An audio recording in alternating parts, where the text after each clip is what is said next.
Grabar y empezamos. ¿Fueron viendo algo para el trabajo práctico? ¿Quién vio algo hasta ahora? ¿Vos, Martina? No, no tanto. Ajá, Googleé así más o menos como para ver, pero la verdad es que no. está. Eso Nada, con tiempo, no se desesperen, pero lo que me interesa es aspectos que sean un poquito desconocidos, que estén ese, medio escondidos y que puedan salir a la luz gracias a la pequeña investigación que van a hacer ustedes. Anécdotas, cosas que generalmente no se ven en los libros de texto, ¿sí? Ahí está lo interesante de este trabajo de ¿Qué sería investigación. como la otra cara, digamos? No, no es la otra cara, sino ver Ah, aspectos que de repente se nos pueden pasar por alto en la lectura de un texto tradicional que no agrega nada a lo que puede decir otro texto. La idea es justamente encontrar cositas, datos de color, eh, cuestiones que nos alejen un poquito de la frialdad de los textos y nos metan un poquito en la parte social, en la parte humana, qué pasaba por la cabeza de esas maestras, de qué estrato social provenían, si era una especie de liberación del yugo masculino. Por ese lado quiero que lo encaren, ¿sí? Que va a ser, creo que muy interesante si encuentran algo, obviamente, ¿no? Y en eso están las capacidades de ustedes para investigar por Internet. Internet, libros, lo que tengan a mano, ¿sí? Bueno, pienso que no se va a agregar nadie más, así que vamos a empezar con la clase de hoy.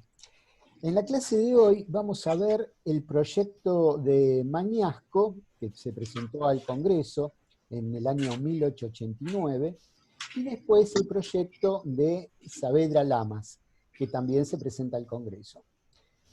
Primero vamos a hacer como una foto de la época, ¿sí?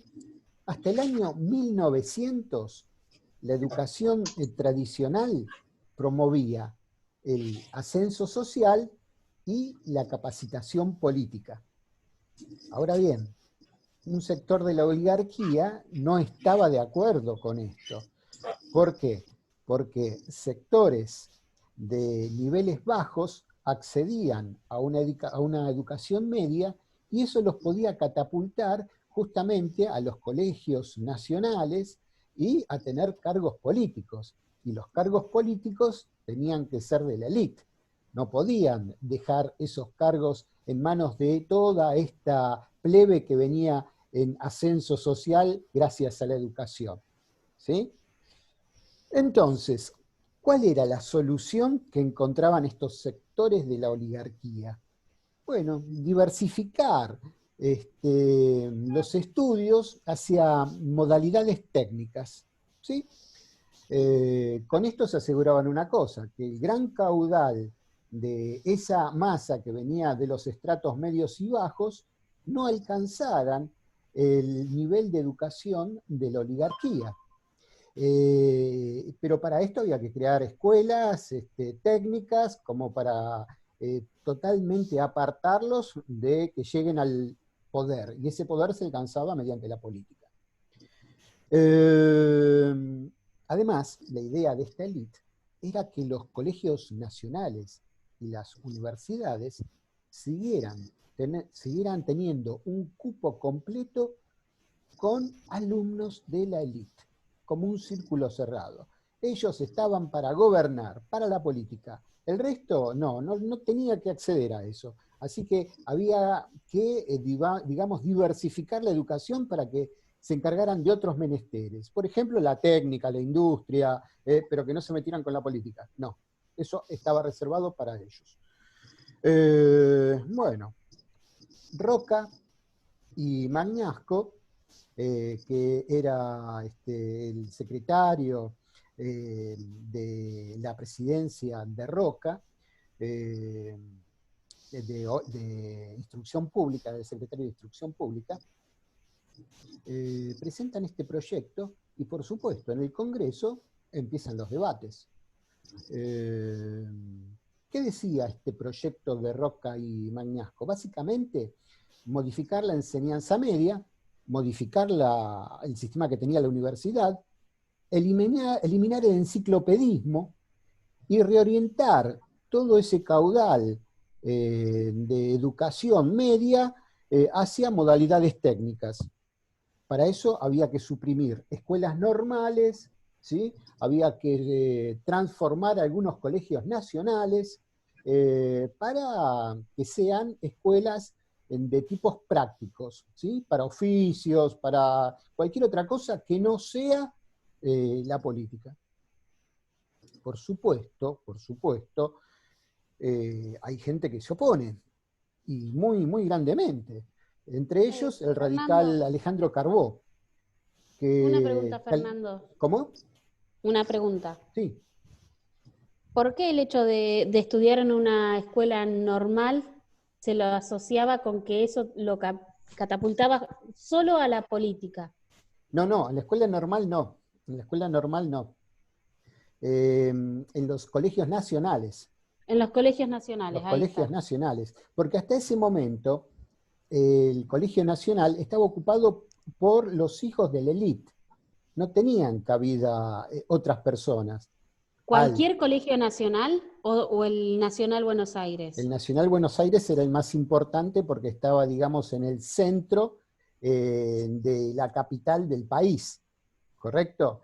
Ahí iban hijos de presidentes, hijos de ministros, la crème de la crème.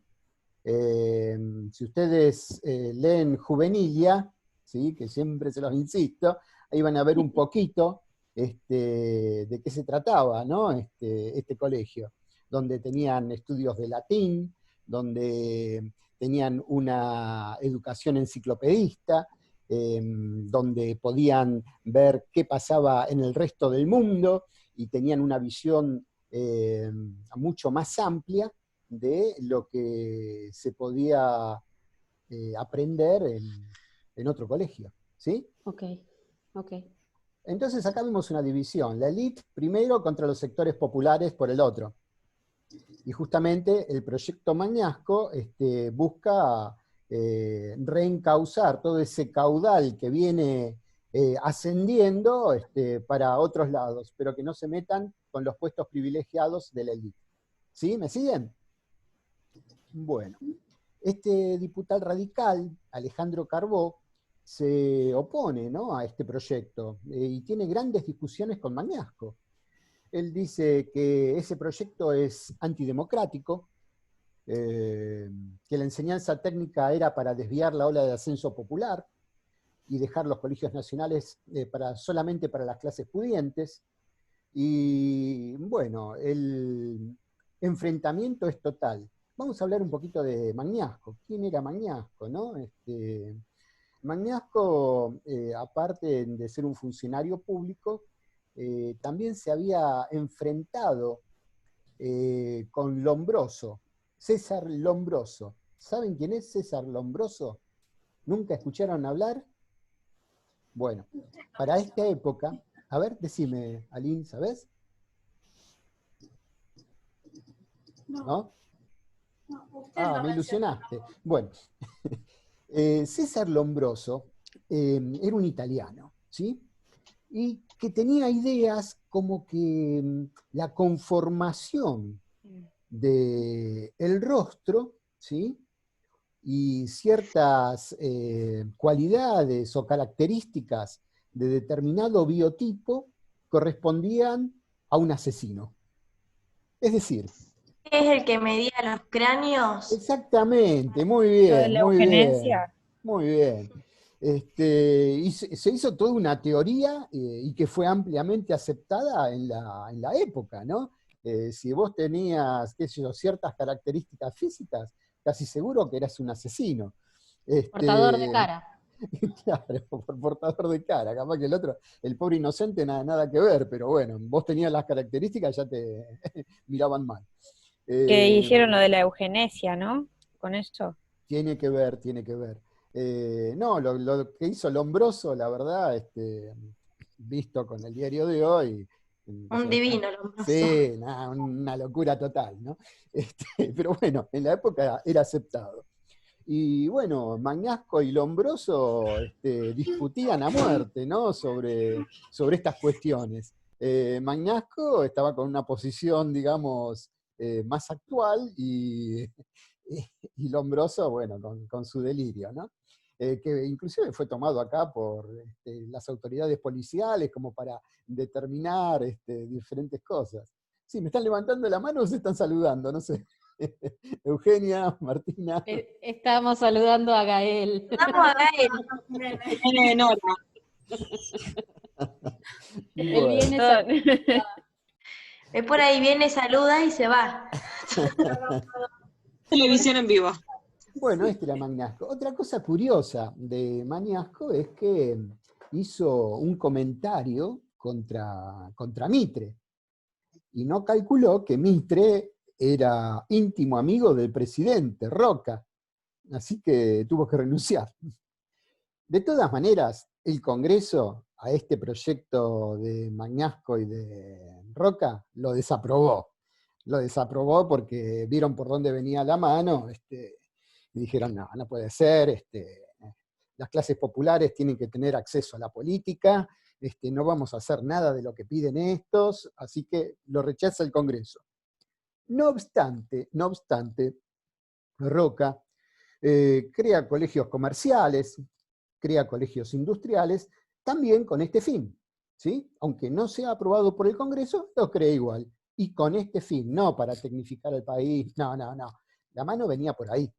El acceso de las clases populares a la política mayor, a los puestos políticos que iban y tendrían que ser, según la visión de la oligarquía de la época, justamente de ellos y de nadie más.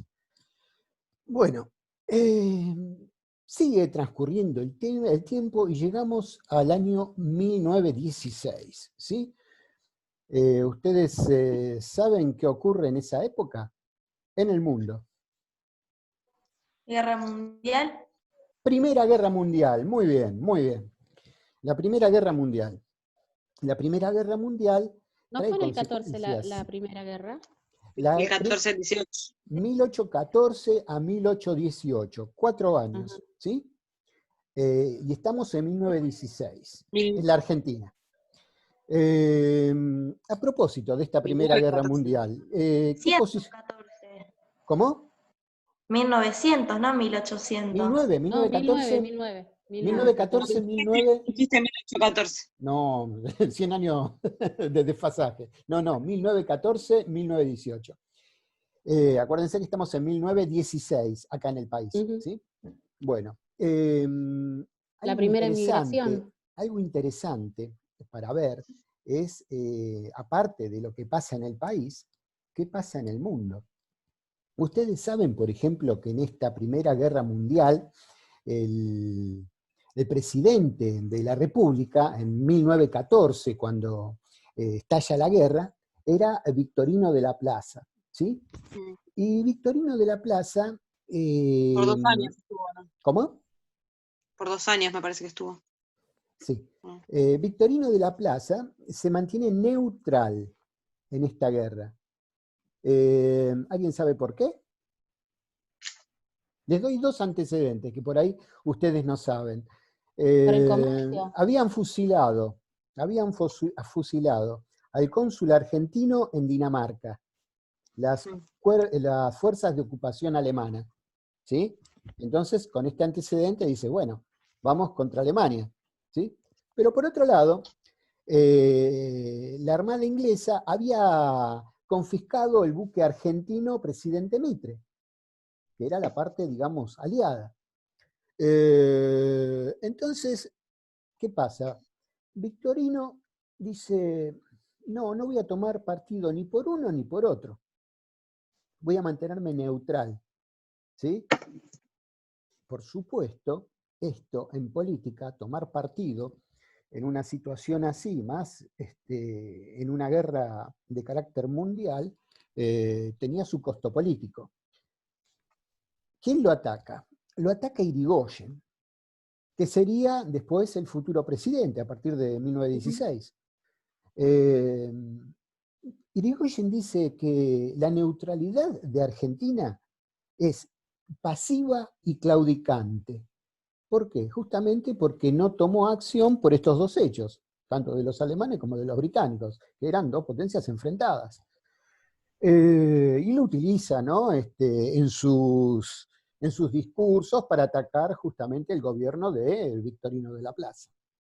Ahora bien, cuando Irigoyen sube al poder, en el año 1916, esta neutralidad, en vez de pasiva y claudicante, pasa a ser una neutralidad activa y altiva. Ya cambió, ya cambió totalmente. Y lo que es interesante es ver cómo se mueve la geopolítica. Fíjense, 1914, 1918. ¿Quién tenía la hegemonía del comercio internacional en ese momento? ¿Escucho? Inglaterra. Muy bien, Inglaterra. Inglaterra va a perder la hegemonía mundial del comercio después de la Segunda Guerra Mundial, donde los estadounidenses se erigen como potencia, como primera potencia. ¿Sí? ¿Y esto por qué lo puede hacer Estados Unidos en detrimento de Inglaterra? Porque la Segunda Guerra Mundial se jugó, digamos, o se libró en territorio europeo, nunca en el territorio estadounidense. Es decir, todas las industrias, toda la maquinaria bélica, industrial, quedó intacta en Estados Unidos, pero totalmente destruida en Europa, ¿sí? Inglaterra inclusive. Con lo cual eso lo lleva a sacar del primer plano a Inglaterra y dirigirse a Estados Unidos como primera potencia mundial. Pero eso en la Segunda Guerra. Ahora estamos en la primera. ¿Sí? Ahora bien, esta posición de neutralidad de la Argentina era apoyada tanto por británicos como por los alemanes. No así con Estados Unidos. ¿Por qué? Bueno, en principio, el ejército argentino tenía como guía, como modelo, al ejército alemán, ¿sí? Por lo cual, muchos oficiales no querían entrar, digamos, en guerra con sus mentores. Eso por un lado. Por otro lado, en el aspecto comercial, Alemania tenía un gran papel en nuestra exportación de granos, ¿sí? Con lo cual tampoco había que ponérselo de enemigo. Y Alemania no quería tener de enemigo a la Argentina porque sería sumar otro problema a los que ya tenía, ¿sí? Ahora fíjense la posición inglesa. La posición inglesa les venía bien que Argentina se mantuviera neutral, porque Argentina abastecía de materias primas a los aliados, ¿sí? Alimentos y demás. Entonces, si esto se veía interrumpido porque los submarinos alemanes empezaban a hundir los barquitos nuestros, se iban a quedar sin suministro los aliados. Así que, tanto a uno como a otro, no les convenía que Argentina tomara partido. ¿Bien hasta ahí? Ahora, ¿qué pasaba con Estados Unidos? Estados Unidos quería de todas formas que Argentina entrara en guerra. ¿Por qué? Porque ahí se podían meter los préstamos, los capitales estadounidenses en territorio argentino que hasta en ese momento lo dominaban los británicos. Entonces, si Argentina se metía en la guerra, íbamos a necesitar dinero. ¿Quién lo iba a aportar? Los estadounidenses. Y le iban a quitar el predominio comercial de Inglaterra y era sustituido por ellos. Ahora bien, fíjense la posición tanto de Irigoyen, que ya pensaba en la posguerra. ¿Qué pasaría después de que pasara la guerra? Estados Unidos no lo quería. Prefería comerciar con Europa antes que Estados Unidos. Prefería a Inglaterra, que ya tenía, digamos, todos los negocios cerrados y cocinados con la élite local, a traer un nuevo socio y descartar todo lo que ya había hecho. Entonces, simplemente no adhería a la posición de Estados Unidos de entrar en guerra. Y aparte, esta Primera Guerra Mundial, en realidad era un reparto del mundo por las colonias. Entonces, Irigoyen le vistió a esa neutralidad de una moralidad que iba en contra de los intereses económicos por los cuales se habían desatado esa guerra. ¿Me siguen? ¿Comprendieron bien esto?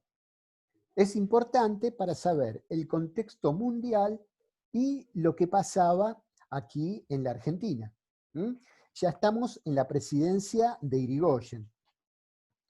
Bueno, en 1916, el estallido de esta guerra, en 1914, surgió la necesidad de autoabastecerse. ¿Por qué? Porque los mercados europeos restringieron sus compras.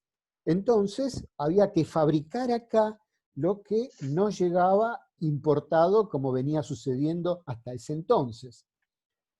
Ahí se mete en el Congreso el proyecto de Saavedra Lamas, ¿sí?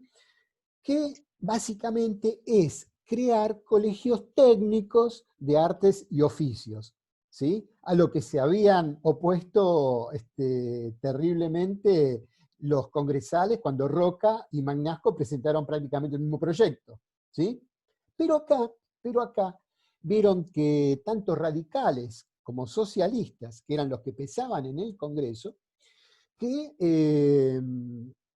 esto tenía que ser así porque ellos pensaban en la alfabetización masiva con la idea de educar al soberano para que no sea guiado justamente por estas élites privilegiadas. Entonces, bueno, lo que sea, oficio, técnica, pero que se alfabetice todo el mundo. Esa era la idea y por eso se aprobó este proyecto que años antes había sido rechazado, ¿sí? Ahora también es muy interesante, qué opinaba la UIA, la Unión Industrial Argentina en ese momento. Decía que las escuelas industriales que se habían creado no producían personal apto para la actividad industrial. Decían que la formación que recibían era muy superior a la exigida por el desarrollo de la industria en ese momento. Y que los sectores de clase media que accedían a esos estudios no se iban a someter de ninguna manera a los talleres como simples obreros. Y algo de razón tiene, porque justamente los preparaban industrialmente, pero no para ser un obrero, sino para estar por encima. Y lo que necesitaba la élite, los capos de la Unión Industrial Argentina, eran obreros, no gente que piense. Estaban sobrevaluados, sobreeducados. Exactamente, exactamente. Es como que vos tengas un máster en psicología en Cambridge y atiendas un kiosco. No servía, no servía. Y a los industriales, a los capos industriales, a los dueños del capital, no les servía eso. Estaban sobrecalificados y es más, pensaban y tenían una visión crítica que justamente se las daba la educación. A un obrero le decían, hace esto, y si no lo hacían, lo despedían. A estos, si le decían, hace esto, el otro le decía, no, de esta manera se puede hacer mejor, o no, vamos a hacerlo, o no, no lo hago porque estoy haciendo un trabajo mecánico que se puede suplir por esto y por esto y por esto. ¿Sí? Ven cómo la educación ya cambia la mente. Lo que en un principio la élite trató de sacar, se transformó en otra cosa, que también se les volvió un poco en contra. ¿Sí? Y esto era el pensamiento de la Unión Industrial Argentina, donde ya se acusaba a la formación de estos empleados como que estaban sobrevaluados. Fíjense de dónde vienen todos estos problemas y cómo los podemos vivir también en la actualidad. Fíjense que no pasó tanto tiempo, ¿no? Son 100 años que nos separa de todo esto. Y también fíjense cómo se deterioró el país en 100 años. Es increíble, increíble, de ser potencia a el lugar donde estamos, prácticamente en bancarrota. Y acá la explicación es una sola: la cantidad de gobiernos ineficientes o corruptos que tuvimos de esa época para acá, ¿sí? No hay otra explicación, no hay otra explicación. Más que nada, se pecó de corrupción en un grado terrible, terrible. Y salir de esto va a costar muchísimo. Y está en nosotros, justamente, tratar de abrir las mentes, abrir las cabezas de nuestros estudiantes, para que si por casualidad alguno de ellos en el día de mañana tiene poder de decisión, pueda cambiar las cosas, ¿sí? Pero bueno, todo esto empieza con nosotros. Bueno, básicamente quería decirles de qué se trataron estos proyectos, qué sectores sociales se enfrentaban, cuál era el panorama mundial de la época, porque nosotros siempre vemos la historia argentina como si no tuviera conexión con el resto del mundo, salvo algún país limítrofe que nos afecte en determinado hecho o en determinada coyuntura.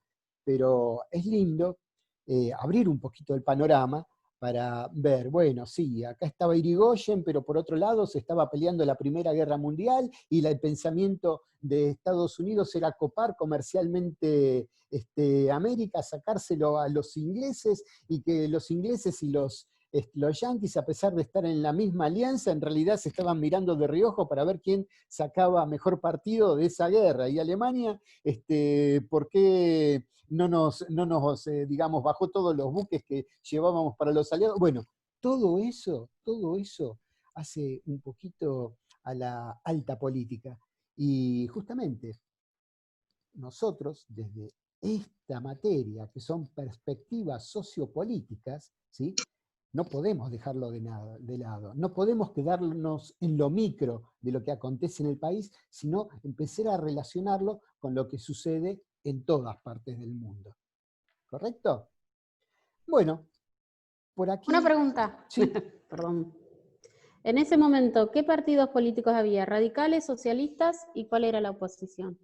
Estaban los radicales, estaban los socialistas, y después estaba la parte que respondía a la oligarquía, ¿sí? Pero cómo, claro, exactamente, esa pata es la que me falta, por lo cual la UIA se unió a ese partido político, digamos. Mira, no lo tengo presente, pero para la próxima clase te puedo dar un desmembramiento de cómo estaba el Congreso constituido, que también puede ser un dato muy interesante. Cuántos diputados tenía cada partido, qué porcentaje, así vemos también cómo se unían y se aliaban para sacar ciertas leyes y otras no. Muy interesante lo que decís. Después en la próxima clase prometo traer una distribución de cuáles eran los partidos dominantes en el año 1916. ¿Ok? Okay. Pero bien la acotación. Tampoco te voy a inventar, ¿no? En este momento no me pero como que hiciste un pantallazo y en lo que hoy es el país, y bueno, los radicales dentro de todo todavía se conservan como partido, los socialistas también, aunque por ahí no sobre la misma base. El partido político no tiene las mismas bases que lo que era el socialismo en aquella época. Y después nació el justicialismo, pero en ese momento había otra cosa, otra oposición. Sí, aparte de eso también había anarquistas, que también tenemos que contarlos, porque acordate que con el fuerte caudal inmigratorio de 1880, todas las corrientes políticas también convergieron aquí en América, todo lo que, digamos, se discutía en Europa. El comunismo también también, tenía claro. gran gran esos caudal. inmigrantes Lo que pasa trajeron que esas después vino el ideas. peronismo y tomó ideas del socialismo, del comunismo, del Tal fascismo, cual. Sí. hizo un gran movimiento donde vos podías tener gente de izquierda y gente de derecha. Es que para la época del que surgió el justicialismo, vendría a ser la generación, los hijos de inmigrantes, que Exactamente. nacieron Y con esas fíjate que ideas de sus estamos padres en escapados. 1916 y al 45, ¿cuánto hay? Nada. Hay 20 y pico de años que fue Exactamente. la generación que ya nació acá, pero con padres con ideas de Sí, Europa sí. y con ese background que Y traían acordate los... con una escuela que influyó justamente en esa gente para darle una idea de nación, de patriotismo, de los símbolos, de toda la simbología que implica la patria.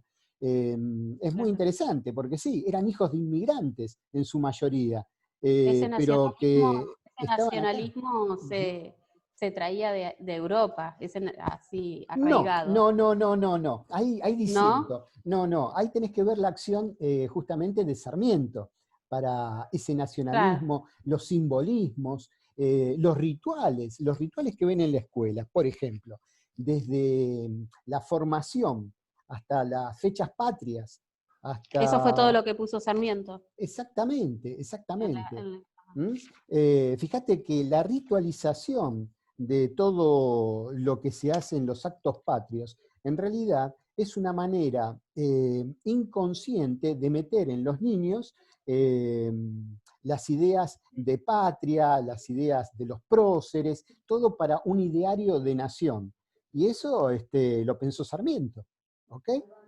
Eh, Después, con el transcurso del tiempo, vamos a ver otras cosas, ¿no? ¿Se acuerdan cuando la clase pasada hablamos de los aparatos ideológicos del Estado, entre los cuales se encontraba la Iglesia? Bueno, justamente los gobiernos, a través de sus planes de educación, muchas veces buscan que los alumnos, ¿sí?, en formación, tomen sus ideas y las tomen como propias, cuando en realidad se las están transmitiendo a través de unos agentes que somos justamente nosotros, los profesores. Y nosotros tenemos que ser los primeros en darnos cuenta qué currículum nos bajan, con qué intención, y en los intersticios meter algo como para que el alumno tenga una mente crítica y no absorba como una esponja todo lo que le dan, sino que tenga un criterio de selección. ¿Sí? Eh, ¿Las aburro En, mucho, chicas? Avísenme. no, en internet aparecen 4 partidos. Ajá. El radical, el conservador, Y el demócrata no, progresista y el socialista. perfecto. Después habría que identificar, ¿sí? El conservador como segunda fuerza política aparece dentro del Congreso. Sí. Perfecto, perfecto. Son rápidas, ¿eh? Ustedes googleando. Bien, bien ahí. Eso les va a servir para el trabajo. Bueno, perfecto. Ya me ahorro la tarea que tenía impuesta para la clase que viene. Esos 4 partidos, conservador segunda fuerza, bien, bien, bien. Eh, También es interesante ver cómo son los inicios de cada partido y en qué deriva en la actualidad, ¿no? Qué partido se une con cuál, bajo qué circunstancias, por qué hay cosas que no se comprenden, como que los socialistas se unan contra Perón en la Revolución Libertadora. Bueno, hay miles de cosas como para analizar, ¿sí? Pero esto lo vamos a ir viendo progresivamente, pero siempre a través de la educación, ¿sí? Que es el eje. Vemos historia, sí, pero a través de la educación. Atrás de la Historia y política, ¿sí? Que eso es lo interesante, porque detrás de un decreto, detrás de una ley, se esconden un montón de cosas, como estos intereses, ¿no? De la élite, de tratar de frenar ese avance, esa ola popular que accedía a nuevos cargos y que amenazaban, digamos, sus puestos de privilegio dentro de la política, ¿sí? Y todo esto a través de la educación. Así que fíjense si no es interesante verlas desde esta perspectiva. ¿Mm? Bueno, chicas, por hoy basta. ¿Sí? Las invito a que en la próxima clase, bueno, vamos a ver un poquito qué indagaron. Vayan mandándome por mail los trabajos que más o menos los tengan terminados, así los vamos viendo y los vamos socializando. ¿Mm? ¿Todos de acuerdo? Bueno, Sí. nos vemos en la próxima, ¿sí? Gracias. Chao, chicas. No, por favor. Chau. Chao, chao.